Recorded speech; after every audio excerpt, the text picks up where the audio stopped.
Tuyul kiriman tetangga. Saat malam, keluarga Santoso menikmati makan malam bersama di ruang makan mereka yang nyaman.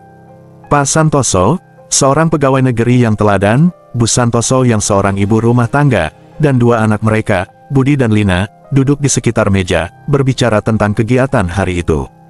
Kehidupan mereka tampak normal dan bahagia, tanpa masalah besar. Suatu hari, saat Pak Santoso hendak berangkat kerja, ia membuka dompetnya dan menyadari ada sesuatu yang aneh. "Bu, uang yang aku simpan di dompet kemarin malam kok berkurang ya?" tanyanya dengan nada bingung. Bu Santoso, yang sedang menyiapkan sarapan, menoleh. "Mungkin kamu lupa sudah menggunakannya untuk sesuatu." Pak Santoso menggeleng. "Tidak mungkin, aku ingat jelas berapa jumlahnya."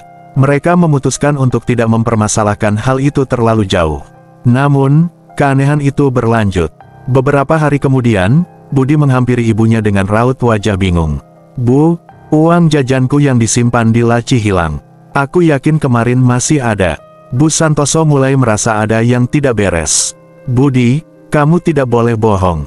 Uang ini penting untuk kita semua. Jangan-jangan kamu yang mengambil uang ayah kemarin." Budi, dengan mata berkaca-kaca, menggeleng kuat-kuat. "Tidak, Bu, aku tidak mengambilnya." Namun, Bu Santoso tidak yakin. Ia berpikir mungkin Budi berbohong. Beberapa hari kemudian, uang di dompet Pak Santoso hilang lagi. Kali ini, Pak Santoso marah. "Budi, kamu pasti yang mengambil uang ayah lagi. Kamu pakai apa uang itu? Mainan, jajan?" Budi menangis terseduh-seduh. "Tidak, ayah. Aku tidak mengambilnya, sungguh." Pak Santoso mulai marah. "Kalau kamu terus begini, jangan harap ayah akan kasih uang jajan lagi." Lina, yang merasa kasihan pada kakaknya, mencoba membela. "Ayah, Budi tidak mungkin melakukan itu. Dia selalu jujur." Namun, kedua orang tua tetap yakin bahwa Budi yang mengambil uang tersebut. Ancaman untuk tidak memberikan uang jajan kepada Budi membuat anak itu semakin sedih dan tertekan. Beberapa hari kemudian, uang di rumah kembali hilang, termasuk uang yang disimpan di tempat-tempat yang tidak biasa. Kali ini, Lina yang kehilangan uang saku yang disimpan di dalam buku sekolahnya. Seminggu berlalu, dan kehilangan uang terjadi lagi. Kali ini, bukan hanya uang di dompet Pak Santoso yang hilang, tapi juga uang yang disimpan di dalam kotak perhiasan Bu Santoso di kamar tidur mereka. Jumlahnya tidak kecil, membuat Pak Santoso semakin marah dan frustrasi. "Ini sudah keterlaluan, siapapun yang mengambil uang ini harus dihukum," katanya dengan nada tinggi. Bu Santoso mulai merasa ada sesuatu yang sangat aneh. Tidak mungkin anak-anak mereka mengambil uang sebanyak itu tanpa ketahuan. Ia mulai merasa bersalah telah menyalahkan Budi sebelumnya. Malam itu, setelah kejadian kehilangan uang yang berulang, Pak Santoso duduk bersama keluarganya di ruang tamu. Wajahnya serius, mencerminkan kekhawatirannya yang semakin besar. "Kita harus melakukan sesuatu," kata Pak Santoso tegas. "Kita harus memastikan rumah kita aman. Mungkin ada pencuri yang masuk." Bu Santoso mengangguk setuju. "Baik, Pak, kita periksa semua kunci dan jendela malam ini." Mereka mulai berkeliling rumah, memeriksa setiap pintu dan jendela. Pak Santoso memastikan bahwa semua kunci berfungsi dengan baik dan tidak ada tanda-tanda jendela atau pintu yang dirusak. "Budi, Lina, bantu ayah memeriksa jendela di kamar kalian," perintah Pak Santoso. Budi dan Lina segera menuju kamar mereka, memeriksa setiap jendela dengan teliti. "Ayah, semua jendela terkunci dengan baik," lapor Budi. "Bagus, sekarang kita periksa pintu belakang," jawab Pak Santoso. Mereka berjalan ke dapur dan memeriksa pintu belakang. Semua tampak normal, tanpa tanda-tanda ada yang mencoba masuk secara paksa. "Aneh sekali," gumam Bu Santoso. "Tidak ada tanda-tanda pencurian, tapi uang kita tetap hilang." Keesokan harinya, Pak Santoso memutuskan untuk berbicara dengan tetangga mereka, Pak Arif, yang tinggal di sebelah. Ia berharap mendapatkan petunjuk atau setidaknya mengetahui apakah tetangga mereka juga mengalami hal yang sama. "Selamat pagi, Pak Arif," sapa Pak Santoso saat bertemu di pagar rumah. "Selamat pagi, Pak Santoso. Ada yang bisa saya bantu?" tanya Pak Arif dengan ramah. Pak Santoso menceritakan kejadian kehilangan uang yang dialami keluarganya. "Uang kami sering hilang secara misterius, Pak Arif. Kami sudah memeriksa seluruh rumah, tapi tidak menemukan apa-apa. Apakah keluarga Bapak mengalami hal yang sama?"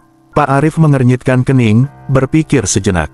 Tidak, kami tidak mengalami kehilangan apapun. Tapi saya pernah mendengar cerita dari tetangga lain tentang kejadian aneh di rumah mereka. Mungkin ada yang perlu diperiksa lebih lanjut. Maksud Bapak, kejadian aneh seperti apa? Tanya Pak Santoso penasaran. Seperti barang-barang yang berpindah tempat sendiri, suara-suara aneh di malam hari. Tapi saya kira itu hanya cerita untuk menakut-nakuti anak-anak, kata Pak Arif sambil tersenyum tipis. Pak Santoso kembali ke rumah dengan rasa khawatir yang semakin besar. Ia menceritakan percakapannya dengan Pak Arif kepada istrinya. Bu, Pak Arif bilang dia tidak mengalami kehilangan apapun, tapi ada tetangga lain yang mengalami kejadian aneh. Bu Santoso berpikir sejenak, mungkin kita harus bertanya pada tetangga lain. Mungkin mereka tahu sesuatu. Mereka kemudian mengunjungi Bu Ratna, tetangga yang tinggal di seberang jalan. Bu Ratna dikenal sebagai orang yang sering mendengar cerita-cerita dari sekitar. Selamat sore, Bu Ratna, sapa Bu Santoso. Kami ingin bertanya sesuatu. Selamat sore, Bu Santoso. Ada apa? Silakan masuk, jawab Bu Ratna sambil mempersilakan mereka duduk di ruang tamunya. Bu Santoso menceritakan masalah yang mereka alami. Kami sering kehilangan uang secara misterius, Bu. Apakah Ibu pernah mendengar kejadian serupa di sekitar sini? Bu Ratna mengangguk pelan. Saya pernah mendengar cerita dari Bu Sri, tetangga di ujung jalan. Dia bilang uangnya juga sering hilang, dan dia merasa rumahnya dihuni oleh makhluk halus. Pak Santoso dan Bu Santoso saling berpandangan. Makhluk halus? Tanya Pak Santoso dengan nada skeptis. Ya, Bu Sri bilang dia pernah melihat bayangan kecil berlari di rumahnya di malam hari, jelas Bu Ratna. Mendengar cerita itu, keluarga Santoso semakin bingung. Mereka tidak tahu harus percaya atau tidak, tetapi kejadian aneh di rumah mereka semakin sulit dijelaskan dengan logika. Malam itu, keluarga Santoso duduk bersama di ruang tamu, merenungkan apa yang telah mereka dengar. Jadi, apa yang kita lakukan sekarang? Tanya Budi dengan suara pelan. Pak Santoso menghela napas panjang. Kita sudah memeriksa semua kemungkinan logis. Mungkin kita harus mulai mempertimbangkan hal-hal yang di luar nalar kita. Bu Santoso mengangguk setuju. Mungkin kita harus mencari bantuan dari seseorang yang lebih mengerti tentang hal-hal supernatural. Lina, yang sejak tadi diam, akhirnya berbicara. Ayah, Ibu, aku takut. Bagaimana kalau memang ada sesuatu di rumah kita? Pak Santoso merangkul anak-anaknya. Jangan takut, kita akan mencari cara untuk menyelesaikan masalah ini. Kita akan melewati ini bersama-sama. Malam itu, keluarga Santoso berusaha tidur meskipun pikiran mereka dipenuhi kekhawatiran. Kehilangan uang yang berulang kali membuat mereka semakin cemas. Pak Santoso dan Bu Santoso berbaring di tempat tidur, berbicara pelan agar tidak membangunkan anak-anak. Bu, aku tidak tahu harus percaya apa lagi. Kita sudah memeriksa semua kemungkinan, kata Pak Santoso dengan nada lelah. Iya, Pak, aku juga bingung. Semoga besok kita bisa menemukan jawaban, jawab Bu Santoso sambil memejamkan mata. Tengah malam, sebuah suara aneh terdengar dari ruang tamu. Suara seperti sesuatu yang berderak dan berlari kecil. Pak Santoso terbangun. Ia duduk dan mendengarkan dengan seksama. Bu, kamu dengar itu? Bisik Pak Santoso sambil menggoyang bahu istrinya. Bu Santoso terbangun dan mendengarkan. Iya, Pak, suara apa itu? Pak Santoso bangkit perlahan dari tempat tidur. Aku akan cek keluar. Dengan langkah hati-hati, ia berjalan keluar kamar, mengikuti suara aneh tersebut. Suara itu terdengar jelas dari ruang tamu. Pak Santoso menyalakan lampu dan melihat sekeliling. Tidak ada apa-apa, hanya kesunyian dan bayangan malam yang menyelimuti ruangan. Pagi harinya, Bu Santoso yang bangun lebih awal untuk menyiapkan sarapan, menemukan sesuatu yang aneh di lantai dapur.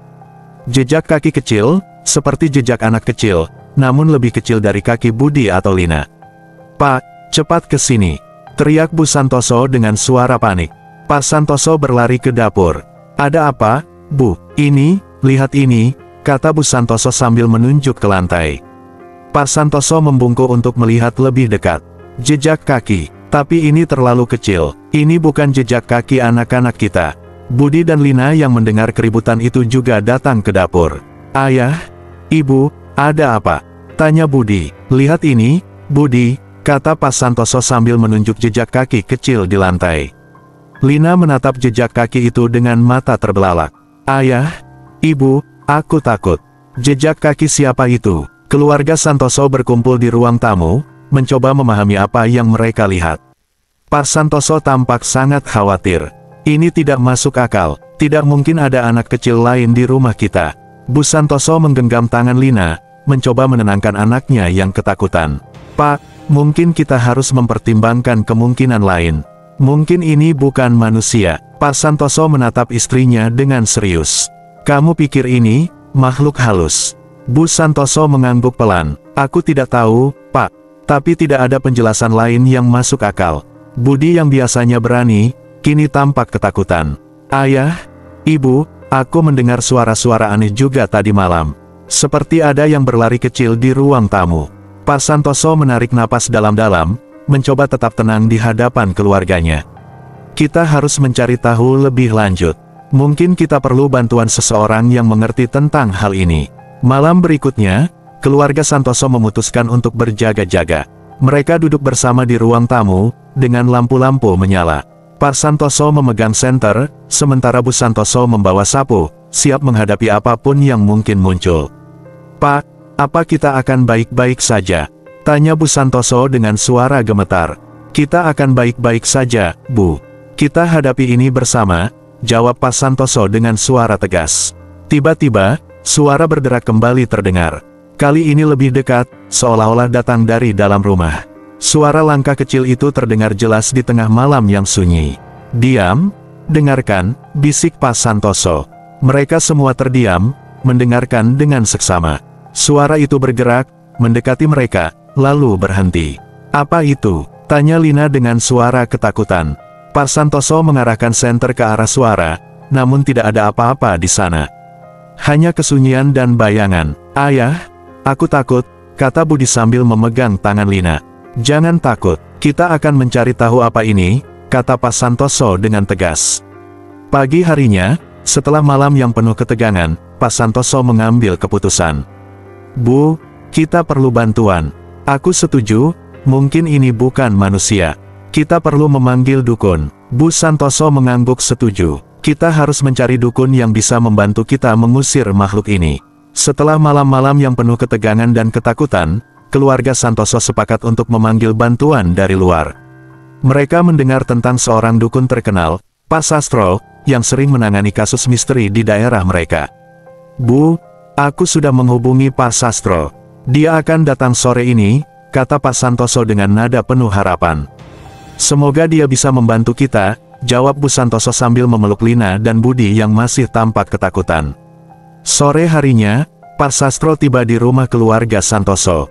Pria tua dengan wajah bijaksana dan tatapan mata tajam itu membawa peralatan ritual dalam tas kulitnya.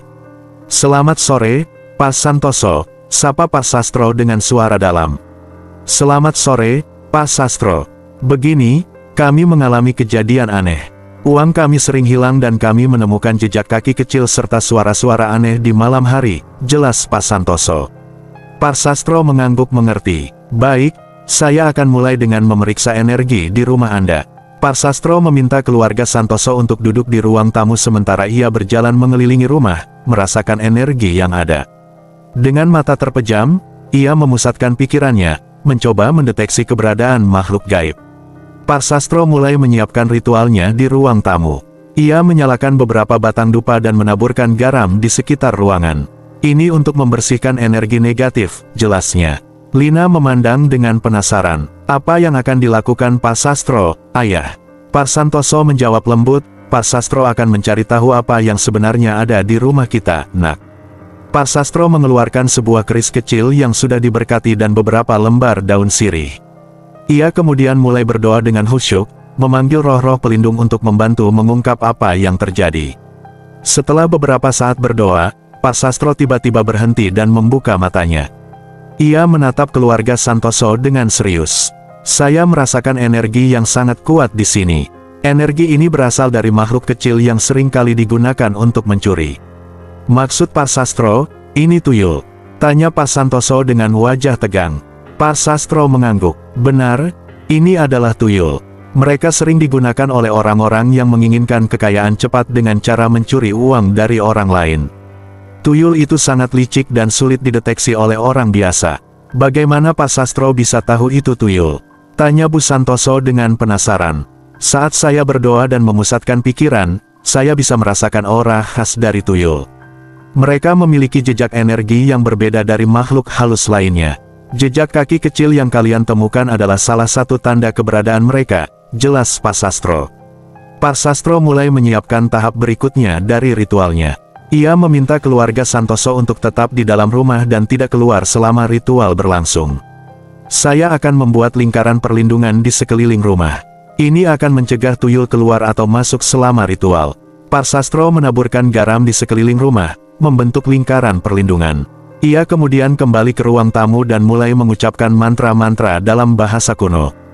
Keris kecil di tangannya berkilauan dengan cahaya aneh saat ia mengayunkannya di udara. Saya akan memanggil roh penjaga untuk membantu mengusir tuyul ini, katanya sambil terus mengucapkan mantra. Angin tiba-tiba bertiup kencang di dalam rumah, meskipun semua pintu dan jendela tertutup rapat. Dupa yang dibakar mengeluarkan asap tebal, membentuk pola-pola aneh di udara. Pak Sastro kemudian meletakkan kerisnya di tengah ruangan dan menaburkan air suci di sekelilingnya. Tuyul, jika kau mendengar ini, tinggalkan rumah ini sekarang juga. Kau tidak lagi diinginkan di sini, serunya dengan suara penuh wibawa. Setelah beberapa saat, angin yang bertiup kencang mulai mereda. Asap dari dupa juga mulai menghilang, meninggalkan aroma harum yang menenangkan. Pak Sastro duduk dengan tenang, matanya kembali terpejam. Apa yang terjadi, Pak Sastro? Tanya Bu Santoso dengan cemas. Tuyul itu sudah pergi. Semoga tidak kembali lagi, jawab Pak Sastro dengan tenang. Pak Santoso menghela napas lega. Terima kasih banyak, Pak Sastro. Kami sangat bersyukur atas bantuan Anda. Setelah kehilangan uang secara misterius dan mengetahui keberadaan tuyul di rumah mereka, keluarga Santoso mulai mengalami gangguan yang lebih mengerikan. Awalnya, mereka merasa lega setelah Pak Sastro melakukan ritual pengusiran. Namun, teror belum berakhir. Suatu malam, saat keluarga Santoso sedang tidur lelap, Lina terbangun karena merasa ada yang menyentuh kakinya. Ia menyalakan lampu dan melihat bayangan kecil berlari keluar dari kamarnya. Ayah, Ibu, teriak Lina ketakutan. Pak Santoso dan Bu Santoso bergegas masuk ke kamar Lina. Ada apa, Lina? Tanya Bu Santoso dengan cemas. Aku melihat sesuatu, Ibu. Sesuatu yang kecil dan berlari keluar dari kamar, jawab Lina dengan suara gemetar. Pak Santoso menghela napas panjang. Kita harus lebih waspada. Sepertinya tuyul itu belum sepenuhnya pergi. Keesokan harinya, Budi bangun dengan luka gores di lengannya. Luka itu terlihat segar, seolah-olah ia dicakar oleh sesuatu. Budi, apa yang terjadi dengan lenganmu? Tanya Bu Santoso saat melihat luka tersebut. Budi menggelengkan kepala. Aku tidak tahu, Ibu. Aku tidak merasa apa-apa saat tidur. Pak Santoso mendekati anaknya dan melihat luka itu dengan teliti. Ini bukan luka biasa. Sepertinya ini memang hasil dari gangguan tuyul. Kita harus segera mencari bantuan lagi, Pak, kata Bu Santoso dengan khawatir. Malam berikutnya, keluarga Santoso kembali mengalami kejadian aneh. Mereka sedang duduk di ruang tamu ketika tiba-tiba vas bunga di meja bergerak sendiri dan jatuh ke lantai, pecah berkeping-keping. Ya ampun, apa yang terjadi? Teriak Bu Santoso dengan kaget. Pak Santoso berdiri dan menatap sekeliling. Ini ulah tuyul itu. Dia mulai mengganggu kita dengan lebih parah. Budi dan Lina berpegangan tangan, ketakutan melihat kejadian itu. Pak Santoso mencoba menenangkan anak-anaknya. Tenang, semuanya. Kita akan segera mencari solusi. Gangguan semakin menjadi-jadi. Suatu malam, saat Pak Santoso sedang berjalan menuju dapur untuk mengambil air, ia merasakan sesuatu menendang kakinya. Ia hampir terjatuh dan ketika melihat ke bawah, tidak ada apa-apa di sana. Aku merasakan sesuatu. Sepertinya dia benar-benar ada di sekitar kita, kata Pak Santoso dengan napas terengah-engah. Bu Santoso yang mendengar keributan segera datang. Apa yang terjadi, Pak? Ada yang menendang kakiku, tapi tidak ada siapa-siapa di sini, jawab Pak Santoso dengan raut wajah khawatir. Keluarga Santoso mulai merasa kelelahan secara psikologis akibat gangguan yang terus-menerus. Setiap malam, mereka sulit tidur dan selalu waspada terhadap kejadian aneh. Kita tidak bisa terus seperti ini, kata Pak Santoso suatu malam saat mereka berkumpul di ruang tamu. Kita harus mencari bantuan lagi. Pak, Kita harus mengusir tuyul ini selamanya. Ini tidak bisa dibiarkan, tambah Bu Santoso. Setelah mengalami gangguan yang semakin parah dari tuyul, keluarga Santoso kembali memanggil Pak Sastro, dukun terkenal yang sebelumnya mencoba mengusir makhluk tersebut. "Selamat sore, Pak Santoso. Saya mendengar gangguan belum berhenti," kata Pak Sastro. "Betul, Pak Sastro. Kami mengalami kejadian aneh dan luka misterius. Kami merasa sangat terganggu," jawab Pak Santoso dengan wajah cemas. Pak Sastro mengangguk. "Saya akan membantu lagi. Kali ini kita akan mencari siapa yang mengendalikan tuyul ini." Pak Sastro memulai dengan membuat lingkaran perlindungan di ruang tamu. Ia menyalakan dupa dan memulai doa untuk memusatkan pikirannya. "Saya akan mencoba menghubungi roh pelindung untuk mendapatkan petunjuk siapa yang mengirim tuyul ini." Keluarga Santoso duduk di sekitar lingkaran, memperhatikan dengan cemas. Pak Sastro mengeluarkan sebuah cermin kecil dari tasnya, yang dipercayai bisa memantulkan kebenaran yang tersembunyi. "Ini adalah cermin kebenaran. Saya akan menggunakannya untuk mencari petunjuk," kata Pak Sastro sambil mengarahkan cermin tersebut ke 4 penjuru rumah. Pak Sastro mulai mengucapkan mantra, memanggil roh pelindung untuk membantu menemukan pemilik tuyul. Saat mengarahkan cermin ke sudut-sudut rumah, cermin tersebut tiba-tiba memantulkan bayangan wajah seseorang. "Saya melihat bayangan seseorang yang memiliki niat jahat terhadap keluarga Anda. Kami harus mencari tahu siapa dia," kata Bu Santoso dengan penuh kekhawatiran. Pak Sastro melanjutkan, "Bayangan ini menunjukkan seseorang yang sering berada di sekitar rumah Anda. Mungkin tetangga atau orang yang sering berkunjung." Keesokan harinya, Pak Santoso dan Pak Sastro mulai berbicara dengan tetangga sekitar. Mereka bertanya apakah ada yang melihat orang mencurigakan atau mendengar sesuatu yang aneh. Pak Arif, tetangga sebelah, mengatakan, "Saya pernah melihat Bu Maya, tetangga di ujung jalan, sering memandangi rumah Anda dengan tatapan aneh. Dia pernah mengeluh tentang suara berisik dari rumah Anda, meskipun saat itu rumah Anda sepi." Pak Santoso dan Pak Sastro memutuskan untuk menemui Bu Maya. Mereka mengetuk pintunya dan Bu Maya membuka dengan senyum kaku. "Selamat sore, Bu Maya. Kami ingin bertanya sesuatu," kata Pak Santoso. Bu Maya mengangguk.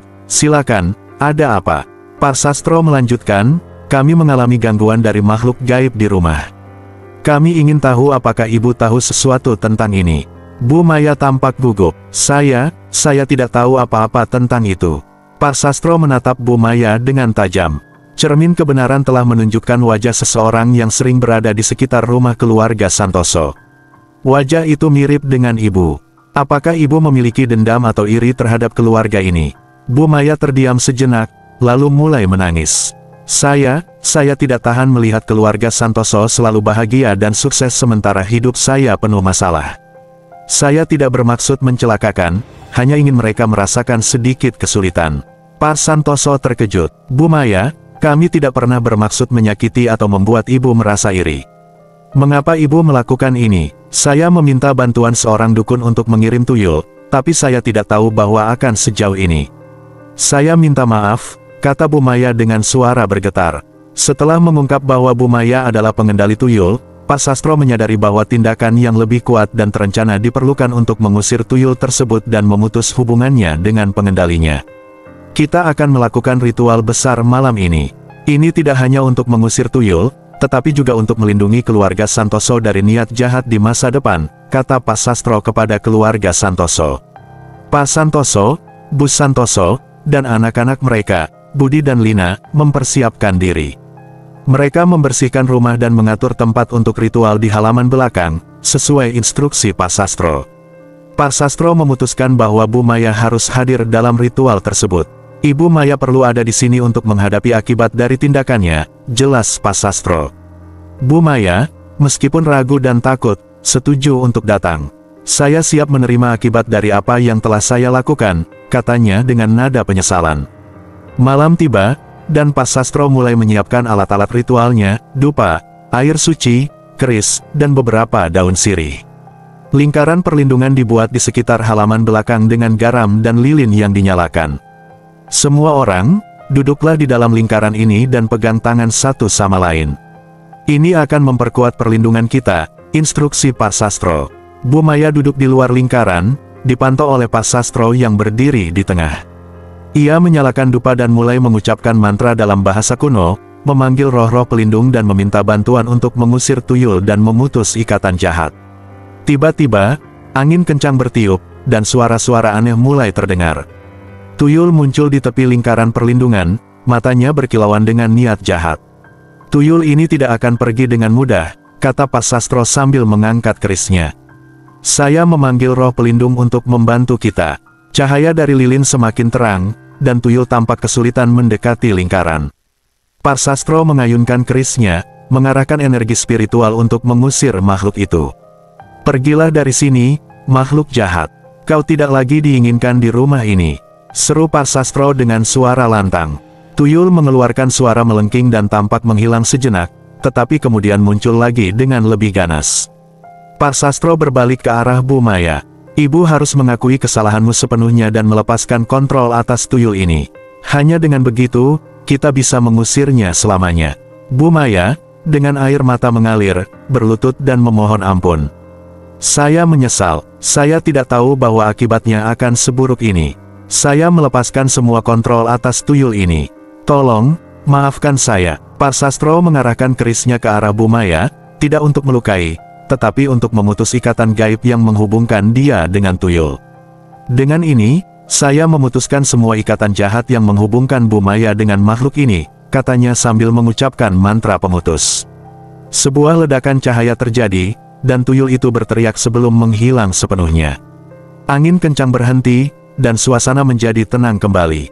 Setelah kejadian itu, Pak Sastro memeriksa lingkaran perlindungan dan memastikan bahwa tidak ada lagi energi negatif yang tersisa. Tuyul itu telah pergi, dan ikatannya dengan Bu Maya sudah diputus. Kalian aman sekarang. Bu Maya menangis terisak-isak. Terima kasih, Pak Sastro. Saya benar-benar menyesal atas semua yang terjadi. Pak Santoso dan keluarganya menghampiri Bu Maya. Kami menerima permintaan maafmu, Bu Maya. Semoga ini menjadi pelajaran bagi kita semua untuk tidak terjebak dalam iri hati dan dendam, kata Pak Santoso dengan suara lembut. Pak Sastro menutup ritual dengan doa syukur dan memercikkan air suci ke sekeliling rumah. Rumah ini sekarang telah bersih. Jagalah dengan doa dan niat baik.